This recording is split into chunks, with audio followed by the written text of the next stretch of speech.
आपका साइंस की क्लास में बहुत बहुत स्वागत है। मैं आज आपको समंजन क्षमता, दूरबिंदु और निकट बिंदु बताऊंगा। आँख के विषय में हम कल भी जानकारी दे चुके हैं पूरी तरह से, पार्ट 1 में, और पार्ट 2 आज शुरू हो रहा है। ये भौतिकी का लेसन नंबर 11 है।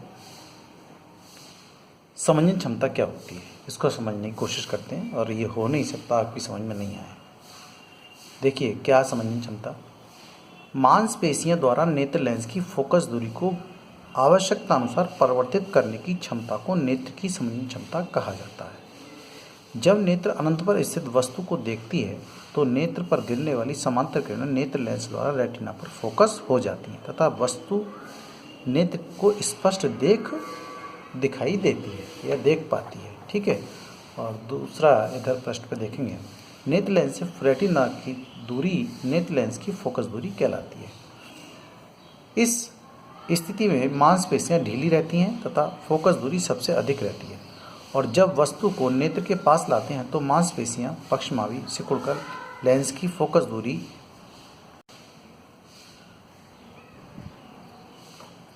मांसपेशी पक्षमावी सिकुड़कर लेंस की वक्रता त्रिज्या कम व फोकस दूरी भी कम हो जाती है और वस्तु का स्पष्ट प्रतिबिंब पुनः रेटिना पर बन जाता है। इस प्रकार नेत्र की फोकस दूरी को समायोजित करने की क्षमता को समंजन क्षमता कहा जाता है। फोकस दूरी कम होने पर समंजन क्षमता बढ़ने लगती है। समंजन क्षमता क्या है, और फिर हम दूर बिंदु और निकट बिंदु को भी समझ लेंगे। पहले समंजन क्षमता को समझते हैं। देखिए 1 मिनट में ही आपको समझ में आ जाएगा। ये आँख है हमारी,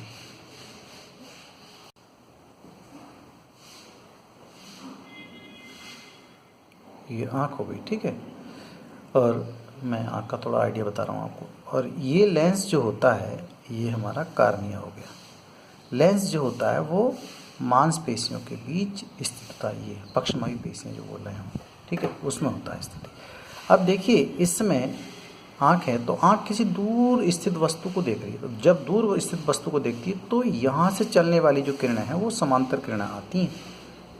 ये समांतर किरणें आती हैं। ठीक है।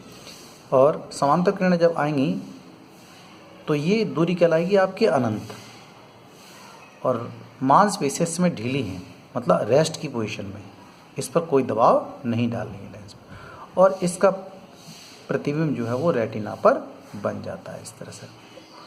और जो फोकस दूरी है वो अधिकतम होती है। देखो यहाँ से लेके यहाँ तक की जो फोकस दूरी है वो अधिकतम है। ठीक। तो ये कहलाएगा अनंत बिंदु। ठीक है, ये अनंत बिंदु कहलाएगा।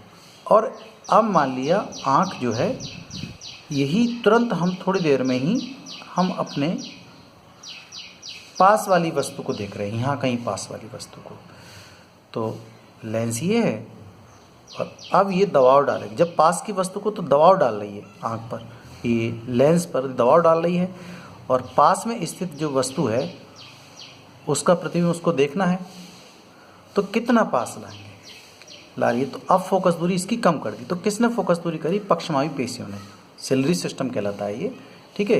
ये मांसपेशियां दबाव डाल रही हैं इस लेंस पर, और ये दबाव डाल के उसकी फोकस दूरी कम कर देती हैं, और फिर पुनः प्रतिबिंब रेटिना पर बन जाता है। ये सिस्टम ही समंजन क्षमता कहलाता है। तो ये कौन काम कर रहा है? ये समंजन क्षमता को जो है वो क्या है, इसकी मांसपेशियां काम कर रही हैं, मतलब फोकस दूरी को घटाने, अर्थात लेंस को छोटा कर रही हैं, कभी बड़ा कर रही हैं। तो यहाँ तो बड़ा हो जाता है लेंस, ठीक है, जब दूर स्थित वस्तु को देख रही, और यहाँ छोटा हो जाता है लेंस जब पास की वस्तु को देख। तो ये पास का जो बिंदु है वो कितना है, वो पास की जो दूरी है, कम से कम दूरी वो 25 सेमी होती है, ध्यान रखेंगे। ठीक है। ये निकट का बिंदु कहलाएगा, ये दूर बिंदु कहलाएगा। मैं फिर हम निकट बिंदु और दूर बिंदु आपको समझ में आ ही जाएंगे।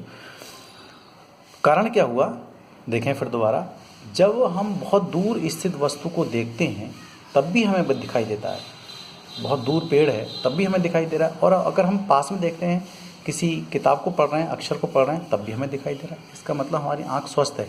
तो उस समय जो मांसपेशियाँ हैं जब दूर होती है तो मांसपेशियाँ रेस्ट की अवस्था में होती हैं। ठीक है। और लेंस जो है वो बड़ा होता है और उसकी फोकस दूरी भी बड़ी होती है, वक्रता उसकी नहीं होती है। ध्यान रखें, वक्रता त्रिज्या बड़ी होती है उसकी, तो फोकस दूरी बड़ी होती है, और ये दूर बिंदु कहलाता है। हैं अनंत बिंदु, ठीक है, अनंत। ये तो हो गया दूर बिंदु इस समय।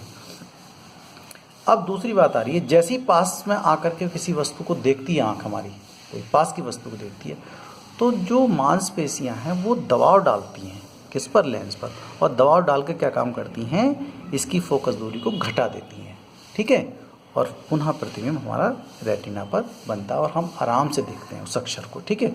तो क्या मतलब हुआ, लेंस की फोकस दूरी बढ़ना और घटना ही, समायोजन करना ही उसकी आँख की समंजन क्षमता कहलाती है। और उसमें ही दोष शुरू हो जाते हैं।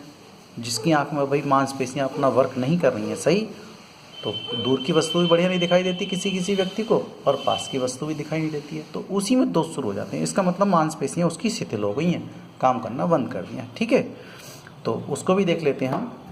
दूर स्थित जो आपको दे रखे हैं, दूर बिंदु क्या है, नेत्र से अधिकतम दूरी पर स्थित वह बिंदु जिसे नेत्र बिना समंजन क्षमता के स्पष्ट देख सकता है, मतलब सही आँख है उसकी, ठीक है। समंजन क्षमता उस समय नहीं लगाई जा रही है, समंजन क्षमता लगाई जा रही है तो फिर उसकी फोकस दूरी कम हो जाएगी, ध्यान रखेंगे। इस समय कोई समंजन क्षमता नहीं लगा रहा है, अनंत पर स्थित है, इसलिए दूर बिंदु कहलाता है। इस बिंदु से नेत्र तक की दूरी स्पष्ट दृष्टि की अधिकतम दूरी कहलाएगी, ठीक है। स्वस्थ मनुष्य के लिए इसका मान अनंत होता है, ध्यान रखेंगे। यहाँ पर ये वाला केवल दूर बिंदु ही पूछता है, चित्र वगैरह आसानी से नहीं। निकट बिंदु क्या है, वह निकटतम बिंदु जिसे नेत्र अपनी अधिकतम समंजन क्षमता लगाकर, समझ रहे, अधिकतर दबाव डाल करके स्पष्ट देख सकता है, निकट बिंदु कहलाता है। इसे स्पष्ट दृष्टि की न्यूनतम दूरी कहते हैं, और ये होती कितनी है, 25 सेमी होती है। स्पष्ट दृष्टि की न्यूनतम दूरी 25 सेमी होती है, याद रखिएगा, बहुत ही बार पूछा जाता है, ओके। निकट बिंदु और दूर बिंदु के बीच की दूरी को दृष्टि विस्तार कहते हैं। ये दृष्टि विस्तार 25 सेमी से लेकर के अनंत तक होता है। तुम खुद ही जानते हो कि बड़ी आँख कहाँ तक देखती है भाई, बड़ी आँख जो स्वस्थ आँख होती है वो पास का भी देखती है अच्छा, और दूर का भी अच्छा देखती है। क्लियर है। तो इस तरह से ये वाला टॉपिक आपके समझ में आ गया होगा। बहुत बहुत धन्यवाद।